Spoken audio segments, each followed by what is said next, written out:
சூப்பராக இன்றைக்கி சமைச்சதெல்லாம் ப்ளேட்டில் எடுத்து வச்சுருக்கேன். கண்டிப்பாக பார்த்துட்டு ட்ரை பண்ணி பாருங்கள். இந்த வீடியோவை முழுசாக பாருங்கள். லைக் கொடுங்க. ஃபேஸ்புக்லேயும் இன்ஸ்டாகிராம்லேயும் ஃபாலோ பண்ண மறந்துடாதீங்க.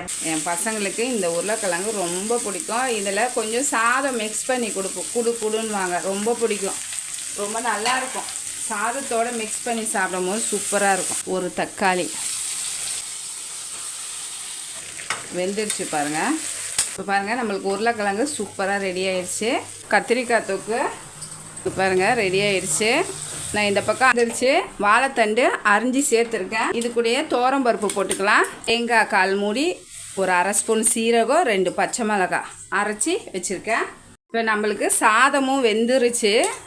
அதேமாரி கூட்டுக்கு வந்து தேங்காய் எண்ணெய் போட்டு தாளிச்சுக்கோங்க. நான் சொல்ல மறந்துட்டேன். அதே போல் வந்து நல்லெண்ணெய் புழுதெல்லாம் மண் சட்டியில் செய்யக்கூடாதுன்னு எங்கள் அம்மா சொல்லுவாங்க. அதனால தான் விருது அப்போ கண்டிப்பாக செய்யாதீங்க.